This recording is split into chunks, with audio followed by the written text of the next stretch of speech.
Is Trevor Zegras now the favorite to win the Calder Trophy? And does the NHL have to look at their overtime rules?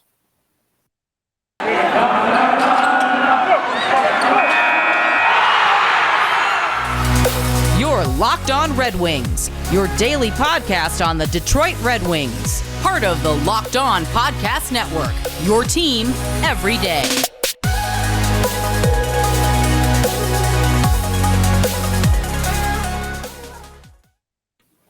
All right, welcome back to the Locked On Red Wings podcast. We're your hosts, Brian Fisher and Scott Bentley. Scotty over here is also host at Locked On Tiger, so make sure you go check him out there. Scotty, what are you even talking about this time of the year with the lockout going on? Not a lot. No. We figure it out. We international signing last week gave us some content, and then honestly, once the offers from the owners or players get submitted, we've been breaking down, the offers and the ins and outs of what's being discussed and what's being debated between and all that jazz. And yeah, so we hold our own, but it's certainly interesting.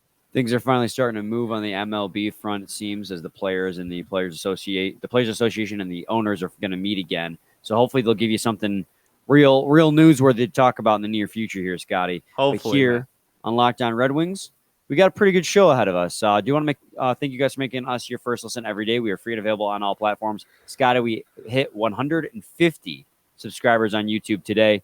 So cheers to that. We ball. Hell yeah, we ball. As far as today's show goes, a couple of things piqued my interest in the last couple of days. And first and foremost, my interest. Well, thank you, buddy. The NHL Writers Association, or the NHL Writers, had gotten polled again, as they did earlier in the season, to who their Calder favorites would be. Their favorites to win the Calder Trophy, Rookie of the Year. Earlier in the season, it was Raymond 1, Seider 2, everyone else after that. Who cares? I can't remember everyone else who was 3 through whatever. This time around, when they did it again here in January, Trevor Zegras had skyrocketed to the number 1 spot, while Moritz Seider fell second and Lucas Raymond fell to third. Now, some of that I understand. Some of it I think is a little bit, riding the popularity of what was an amazing assist. I can't agree. I think that assist is carrying, Scotty, way too much water in this Calder Trophy debate, especially when you have a guy like Moritz Seider out on the ice performing the way he is performing. Yeah, it's I think it's wrong. I do think it's wrong. Now, I have a lot of opinions on this. Mm-hmm. I think it's incorrect, but there's a lot of different angles that I also find confusing. First off, we all have to remember there's like half a season left to play. There is? Is there not? There is. I'm messing with you. Oh, I thought you were asking. I was like, did I just make that up? Nope. I'm messing with you. So there's half a season left to play. Like, this is, they didn't hand out the trophy today. All right.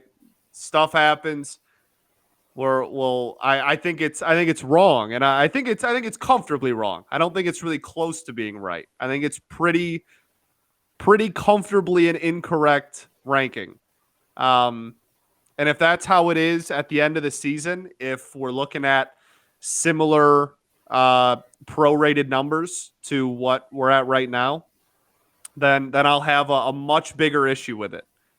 But it's the middle of January, and it's wrong and it's stupid, and they should feel bad about it. But I personally am not gonna, get red in the face and scream and get into Twitter fights with everybody about it because there's half a season left to play. Well, and I want to put this out there first. I'm not trying to discount what Trevor Zegras has done this season. He has been phenomenal. This is another thing I wanted to talk about. He is an absolutely great player. He's got 30 points in 38 games. He's second among rookies in points. and he's doing that with 4 less games played than the rookie leader, which is Lucas Raymond. So he is averaging over higher points per game than Lucas Raymond is. And so you got to recognize that in all fairness and say that out loud. And Lucas Raymond, in all honesty, has cooled off quite a bit. He's still getting assists, but he hasn't scoring at the clip that he has so far at the earlier part of the season, while Trevor Zegras has continued to heat up. So as far as Zegras surpassing Raymond on the standings, I kind of understand it because Zegras got hot, Lucas Raymond got cold. But the one player who has not gotten cold amongst all this time is Moritz Seider, playing 25 minutes a night at the one defenseman spot, paired with Danny DeKeyser. And one of the arguments I heard on social media was that Trevor Zegras was ranked number 1 because he is playing with less talent than Lucas Raymond is, which I'm like, okay, Sonny Milano and Troy Terry.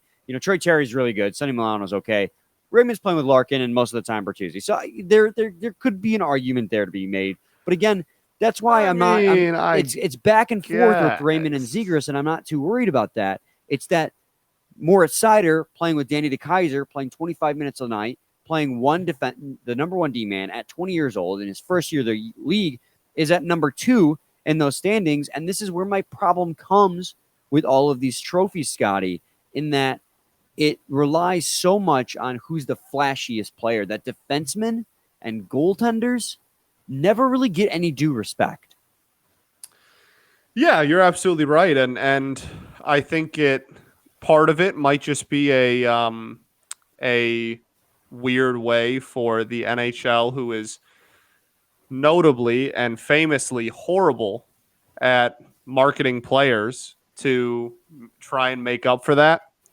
But at the end of the day, the Seider one bothers me a lot more than the Raymond one. Yeah, exactly. Sure. I agree. And while I mean, we're Red Wings fans, so like I would still have Raymond ahead of him. But the Seider one's the one that doesn't make sense, because since in the last month, right? Like that pass was a minute ago. In the last month, what has Mo Seider done to lose ground, and what has Zegras done to significantly gain ground? I wonder what it was. Right. Like, again, that's my worry, is that assist, as amazing as it was, is going to hold enough water to win him the Calder Trophy. And like to your point, to your credit, there's still 40 games left in the season. 42 games have been played. There's still another 40 games for the Detroit Red Wings to play. Yeah, as you said, halfway through the season. Confirmed, Scotty. Halfway through the season. Glad we got to the bottom of that. We got to the bottom of that. There's still plenty of hockey left to be played, but Moritz Seider on a pace to have a 40-plus point season in his rookie year from defense, when he's not an offensive defenseman. He's a defensive defenseman with a big body who can shut down plays. Putting up 40 points is going to be overlooked because Trevor Zegras, as good of a season as he has, had an amazing pass, and that's going to be what takes him over the top. Or that's not what I feel the Calder Trophy should be. It should be the best defenseman. And in my opinion, what Moritz Seider is doing, best rookie, he is far and away the best rookie this season. Yeah, he is. And like anyone who's watched any of either team should be able to recognize that. And again, like the it's just so frustrating to me, because he didn't do any, like Seider hasn't fallen off. Like if Seider had fallen off and like, oh, like he's been struggling lately or whatever, and Zegras had maintained his level of play since, the pass, you could be like, okay, like there's something there, and it's just it's not, like none of that's true. Moritz Seider has been phenomenal, has maintained a phenomenal level of play, and that's the most frustrating part for me, is he hasn't done anything to deserve this, and I don't think what Zegras has done has justified leapfrogging him. Yeah, and we'll continue this conversation in a second. First, I do got to talk to you guys today about BetOnline.ag. BetOnline would like to wish you a happy new betting year as we continue our march to the playoffs and beyond. BetOnline remains the number one spot for all the best sports wagering action for 2022. New year and a new updated desktop and mobile website to sign up today and receive your 50% welcome bonus on your first deposit. Just use promo code LOCKEDON to get started from football, basketball, hockey, boxing, and UFC. Right to your favorite Vegas casino games. Don't wait to take advantage of all the amazing offers for the 2022 season. BetOnline is the fastest and easiest way to wager on all your favorite sports. BetOnline. Where the game starts. And to your point, Scotty, about the fact that Moritz Seider hasn't done anything to lose it. You kind of said why he's losing it in that statement. He hasn't done anything to win it either, is what the NHL writers are going to look at. He hasn't done anything flashy or made an amazing deke. Moritz Seider's had a handful of really nice passes and reverse hits, but nothing that's going to get numbers on social media, Well, and that's not going to happen because he's a defenseman. But that's my point. And also, he's a defenseman. Even if he wasn't, let's just play the Raymond game. There is nothing. There is no play Lucas Raymond could do to top the Zegras pass. Yeah, and that's why in the end Zegras is going to have the edge because of the pass. It's not going to come down to who was a better asset to his team all season long. And again, I'm not discounting what Zegras is doing. On a pure skill level, Zegras is phenomenal. He is a great rookie. But my fear is that this one pass he made is going to be the entire reason he ends up winning the Calder Trophy. And I know I'm playing into the fear a little bit because, like you said, there's 40 games left. But I'm just concerned that this is how all these trophies work nowadays. The Jack Adams Trophy is another great example. It's not who's the best coach in the league. It's which coach surprised you the most this season. That's like every sport at this point. It's really just a most improved team award. Yeah. And that's what it is with almost every single one of these trophies, with the exceptions of one that have hard, fast rules, like the most points in the NHL. I mean, you can't wiggle your way out of that one. That one's got a clear-cut winner. But it's all name. It's all notoriety. Half the Norris Trophy winners are just guys who have won it before because their name's popular. And I mean, granted, guys like Hedman are very good defensemen, but there are years where he won it where he wasn't the best defenseman available. Same thing with goaltending. Marc-Andre Fleury won it last year, and he had a hell of a season, but was he the best goalie available or best goalie that season? I don't believe so. And that leads me to my next point when it comes back to the Calder is how come none of these goaltenders that are rookies this season are being talked about? Jeremy Swayman for the Boston Bruins stepping in after Tuukka Rask had that surgery. Tuukka Rask making that comeback, by the way. He's got a 2.26 goals against it average. Kaapo Kähkönen leads goaltenders in the save percentage with 921. Nedeljkovic leads with wins at 12, and he's fourth with save percentage and fifth in goals against average. Then you have Dan Vlader, who leads all rookie goaltenders in shutouts. You don't hear any of those four goaltenders talked about. Again, it just half these awards go to forwards because the forwards are the ones who make the rounds on social media. And it should go to the guy who's most deserving, not the guy who gets the most likes and retweets. Right. And I completely agree. And I do think that is I don't think anyone would deny, Ducks fandom included, that without that pass, Zegras is not currently one in that poll.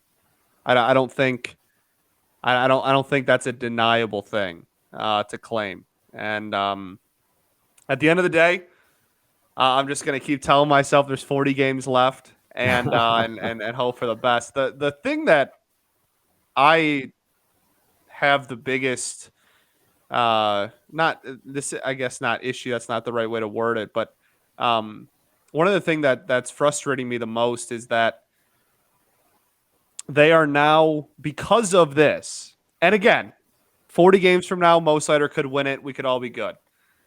But this is now like Red Wings fans are like hating on Zegras. Yeah. And I that's not like something I want. Like Trevor Zegras is a phenomenal talent. I love watching the Anaheim Ducks.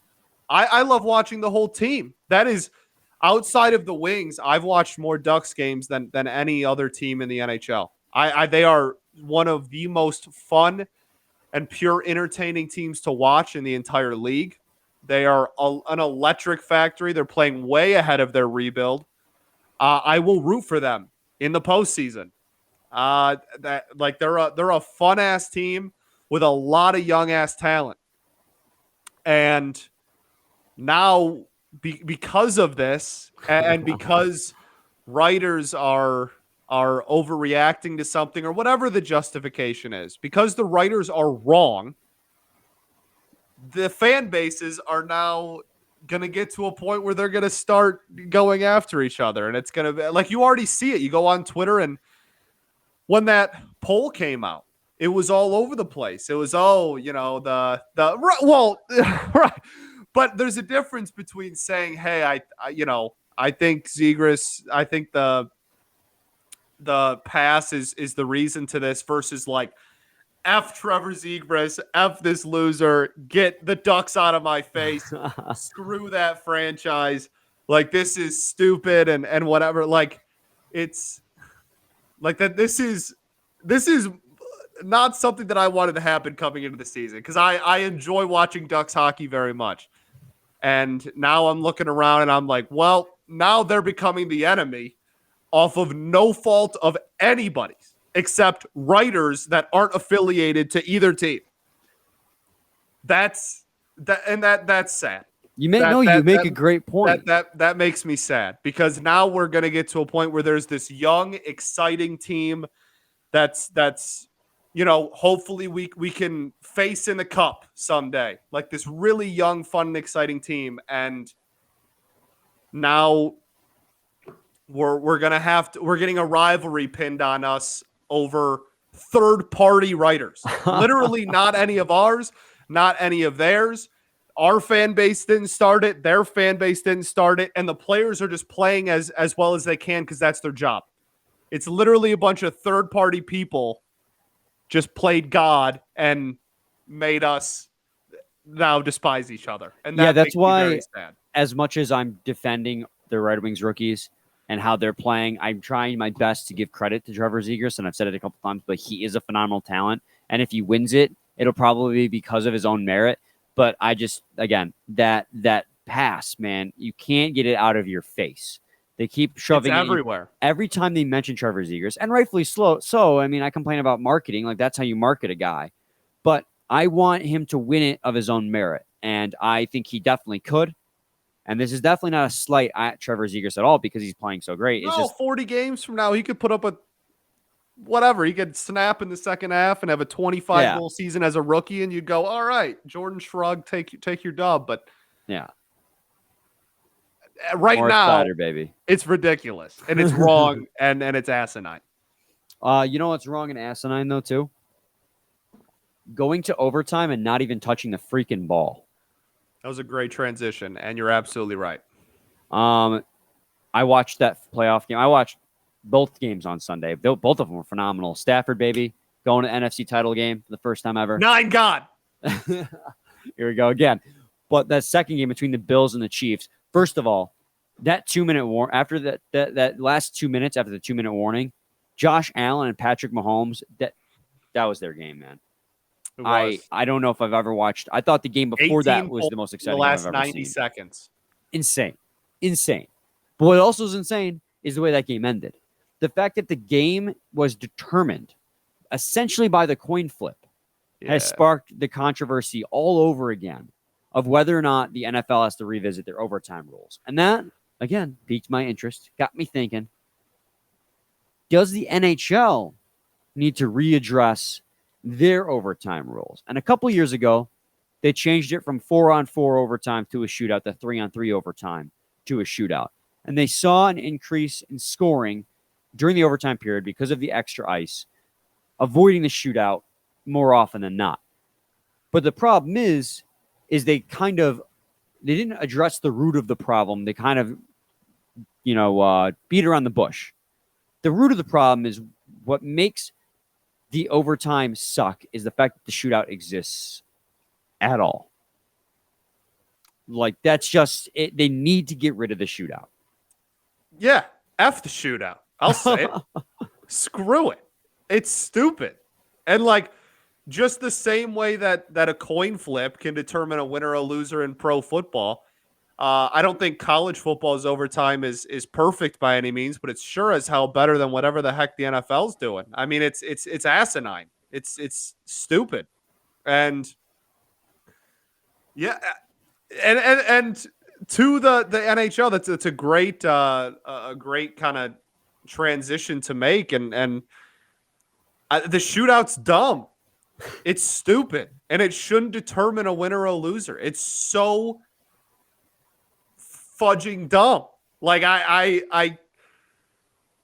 it's a skills and competition. You know it's and the dumb. game. You know it's dumb because it's not there in the postseason. You know it's dumb. You know it's stupid. And yet you go, nah, well, it's chill. We'll just leave it in there. The same way, again, to parallels to the NFL, there's ties in the NFL. Dumb and stupid. The NHL, oh, we have a shootout. We know it's dumb and stupid because we don't let it determine any game of actual value, but we're going to leave it in there for 82 games. And it can determine whether or not you make the playoffs. Exactly. A skills competition. And this is where, so we're in agreement that the shootout is dumb and the NHL needs to get rid of it. You, me, and the entirety of the NHL fan base for the most part. Dog, there was, I watched, I want to say it was. Scotty's fired up. I want to say it was 3 or 4 nights ago, maybe. The Flyers played, oh my goodness, was it Columbus? I don't remember who their opponent was, honestly, but Philly was playing. And they went into a shootout. And they showed a graphic, and they were like, hey, the Flyers stink in shootouts. And Carter Hart was having an incredible game, one of the bright young goalie prospects in the entire sport. And he was on his head. In all of overtime, he made a couple of unbelievable saves. He saved the game for him, single-handedly brought them into overtime. It was such an electric game to watch. Overtime ends, we go to a shootout. I'm already like, you know what? This sucks now. I was having such a great time. This now stinks. And we go. It was the longest shootout of the season. Of course. It went to 9 frames. Guess how many goals were scored in those 9 frames between both teams combined? Freaking 1. The Flyers went 0 for 9, and it wasn't because of good goaltending. And I feel like it was Columbus, but I could be wrong. I really don't remember. Carter Hart was just on his head and prevented them from scoring for 8 frames. And the Flyers, you know what? Fine young team. Fine.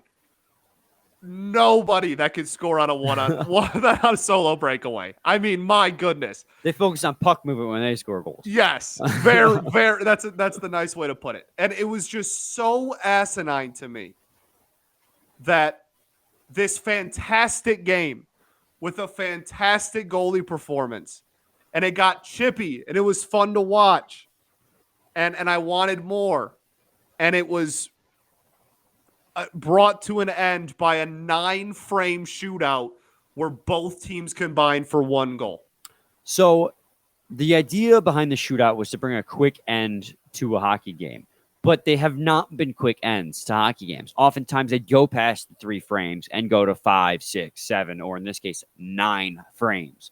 So the follow-up question to that becomes, what do you do to fix overtime? Because you don't want to bring ties back, because ties are boring. Nobody likes a tie. You want a victor. Honestly, if you can do continuous overtime in playoffs, do continuous overtime in hockey. Don't make it 20 minutes long. You can let's start off 4-on-4 overtime. That doesn't kill that. You don't finish it in that 5 minutes. Then you switch to 3-on-3 continuous. Just something then along those lines. 2-on-2, and then you do a 1-on-1. You know why? Because that'd be sick, and you know it. How would you change? You just you chuck the puck in? You know it in your heart that a 1-on-1 would be electric. Oh, it'd be amazing. Goalies, 1-on-1. But a continuous 3-on-3 overtime period wouldn't go as long as people would think. And we saw it when they transitioned from 4-on-4 to 3-on-3. The amount of goals scored, the amount of games ended in overtime spiked. Games end quickly now in overtime because of the 3-on-3. There's so much ice. Yeah. There's so much ice. There's so many opportunities for scoring chances. Make it continuous. If you want to put a hard pause after 5 minutes, it's just continuous 5-minute overtime. So teams have a chance to rest and have switched sides. Fine, do that. But the shootout is a horrible way to do it because it relies on no teamwork whatsoever. It's just one player's ability to score a goal. And some teams have guys that are better than that. I feel like it doesn't give every player, every team a fair chance at winning the hockey game. And that's what the NHL needs to get away from. It's a team sport. You want your team to win the hockey game in overtime, not go to a shootout. It seems pretty obvious. Correct. But that's just my idea. No, and I completely agree. I think it pisses me off to no end. Professional sports leagues that can't figure out how to handle like overtime rules is just so ridiculous. And hockey, the NFL's the worst. Yeah, hockey and football, pro football, are the two bad ones. The MLB is fine when the runner's not on second base to start off the inning. It's just the game still. And basketball is the same way. They just keep adding quarters until someone's done. Why is this so hard of a concept to understand for those other two sports? Why it's not like mind-bending stuff. You don't have to. You don't see the NFL doing let's just do a longest field goal competition to determine our winner. Or a baseball doesn't go to a freaking home run derby unless you're in the independent leagues. Like, it's just it's so ridiculous to me that the shootout is still a thing. And when you have a team like the Red Wings, I'll admit a bias. Outside of Larkin, we don't really have too many people that are going to shake and bake and help you out in a shootout. And we've seen that this year. We've seen our shootout success not be fantastic. And we're certainly better than Philly. I can promise you that. But it's stupid. Yes. It's not the game of hockey. It's not. You're no longer going to an external thing to determine a winner is stupid. The coin flip, stupid. The shootout, stupid. F them both. 100% agreed, Scotty. I want to thank you guys for making Locked On Red Wings your first listen every day. Now make your second listen Locked On Bets.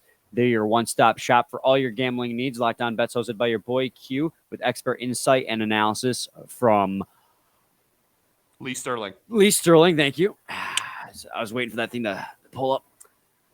Yeah, make them your second listen every single day, guys. Any final thoughts, Scotty? I censored myself so well today. You did. I was really close. I was calling audibles on the line of scrimmage a couple of times. It got really close. Dude, also completely unedited episode. We rolled right through that one. Also, you're back to 2 spaces missing in your blinds back there. Oh, it's been that way for about a week now. I can't get it to I stay. thought you fixed it. Okay, No, never mind. I took the blinds. Yeah, looking a little bit like Bertuzzi there. Yeah, with the 2 missing. Yeah. That's good. Yeah. Oh, that's funny, Scotty. Good job. We ball. We'll be back with a new episode tomorrow. A little bit of a Chicago Blackhawks preview. Original 6, baby. Are we nationally televised? I should probably know this. That was a dumb question at the end of a show. I'm sorry. I feel like under the bus here. I feel like it's Scotty's trying hard to make me have to edit this episode. No. TNT, we can find stuff to talk about. Okay, bet. I thought it was. All right. Same time, same place. It's your team. Oh wait, no, I'm just kidding. Every day. I hate Scotty.